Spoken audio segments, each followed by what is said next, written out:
All right, you mentioned he was the quarterback. So what now? The quarterbacks left on the Jets roster are Bryce Petty, who the team drafted this year in the 4th round out of Baylor, and Ryan Fitzpatrick, who's coming back from a fractured tibia. Jake Heaps is also on there, who's an undrafted rookie. Stephen A., where do the Jets go from here?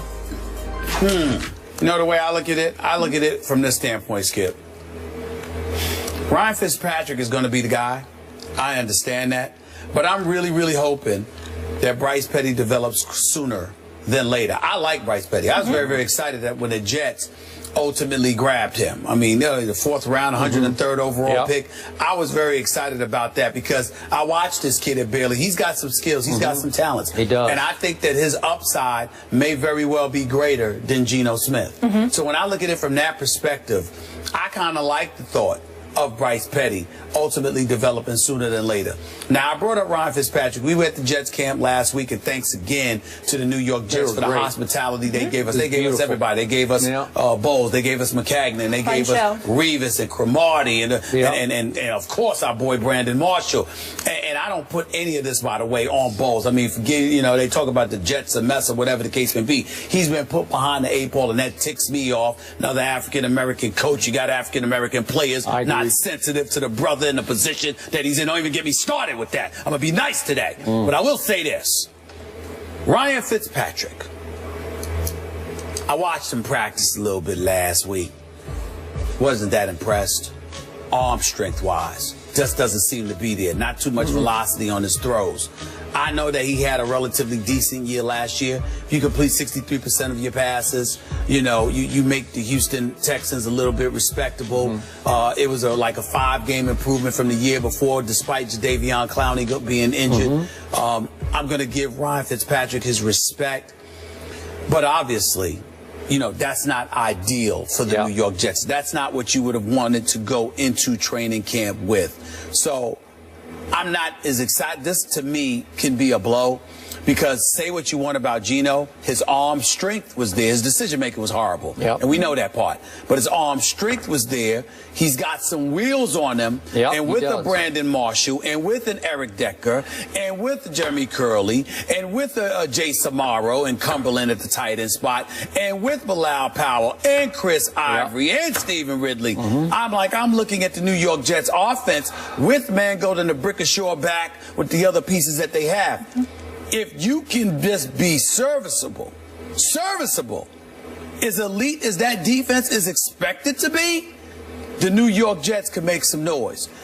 I just don't believe that Ryan Fitzpatrick could be that dude. I hope I'm wrong. He seems like a really nice guy, and he's been around a long time, but I'm just not sure he's that guy. So what I'm really praying for is that Bryce Petty develops a hell of a lot sooner than later. Okay.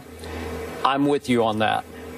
To me, nothing really changed with that punch that connected yesterday, because I told you before the draft, I told you this year, never sold on Geno, not sold now on Geno, not accurate enough, and I wonder about those franchise quarterback intangibles.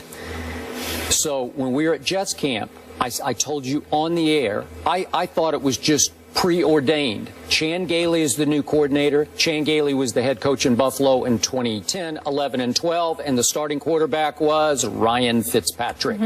Chan Gailey and Todd Bowles want to make immediate impact. They would, I'm sure, like to win now. I don't think they want to wait on Bryce Petty. You didn't spend the money that you spent this offseason to be with that defense and all that Now's the time. all that new talent on offense that you talked about with Brandon Marshall. Now's the time. Okay, you have to resort to your best. Again, he's not plan A, but he's a better plan B than the plan C that is Geno. It's as simple as that. Gotcha. And look, Geno got booed last Saturday night in the green and white annual scrimmage at MetLife because he fumbled early and then he almost threw his first interception of camp, a near interception. And the Jets fans are so down on him, they jumped on him already. So I didn't love his chances, even though they had proclaimed him the starter, because I think they wanted him to feel like he was the starter so he could start the first couple of preseason games to just see how he handled being the quote-unquote starter. I don't know how he would have handled it, but I think ultimately it was still going to be Ryan Fitzpatrick. I'm with you. He doesn't have a big arm. He goes about 6'2", 225. He has started 89 games in the National Football League. That's a lot of games. Yeah. That's a lot of experience. He did go to Harvard. That's neither here nor there because you have to have football IQ. I think he has pretty good football IQ. He did have his best numbers last year, even though they weren't sensational. Best QBR, 17 touchdowns to only 8 interceptions. Helped enormously by that Week 13 game. Tennessee went to Houston, and he threw 6 touchdowns to no interceptions, so that really boosted that total. Was that an aberration game? Probably it was. But I remind you, under Chan Gailey, remember 2010? Ryan Fitzpatrick got off to a hellacious hot start. Remember, they went 3-0. They beat Tom Brady at home. But once again, that's 5 years ago. Remember what happened? They gave him the big money. They gave him a $59 million 6-year extension with $24 million guaranteed. And what happened from 5-2 on? They finished 6-10. That's probably more Ryan Fitzpatrick than the 5-2 opening. Well, like I said, when I looked at him, I saw a guy that's obviously considerably older. Yeah.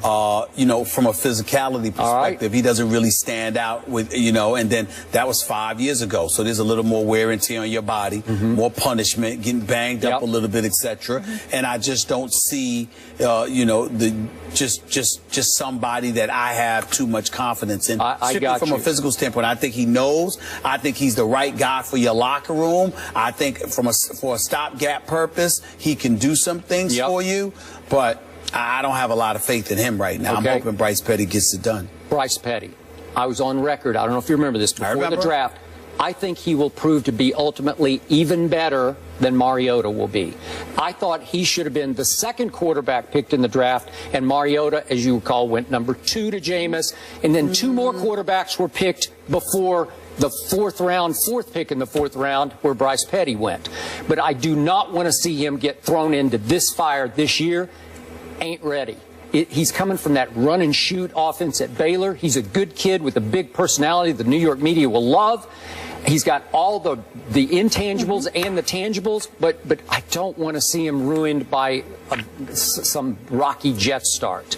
I agree with that, but you're talking about how you would have taken him as a second quarterback. Yes, I would have. He's the 103rd pick overall. Okay, I just said. That's their fault, I mean, not my fault. Mariota was second. I know, second. So you're saying Bryce Petty deserved to be the number 2 overall pick? Yeah, Garrett Grayson went next, and then Sean Mannion went before Bryce Petty went. Yes, I say he's the number 2 overall pick. I do. He will prove to be better than Mariota. Book it. No, you know, it's possible. I'm just saying the number 2 overall pick, Bryce Petty. I don't know if you would have done that. I wouldn't have taken Mariota with the 2nd overall pick. That was way too high. All right. Okay. But they're desperate, and God bless them. So we'll see what happens. A lot of question marks as it stands right now. Of the 4 AFC East quarterbacks projected to start Week 1, only one, Ryan Tannehill, has started a game for his current team with Fitzpatrick, Garoppolo, and Castle. Up next, we move to another AFC East QB that's fighting, but this battle is in the courtroom. Brady versus Goodell. The first court meeting is today. We get into that next. Stay here. You go next. Just get my word. And we're at the midweek point with plenty of hot topics heading your way. To get a jump on what we'll be discussing on Hump Day, just go to our Instagram page where you can also leave your takes.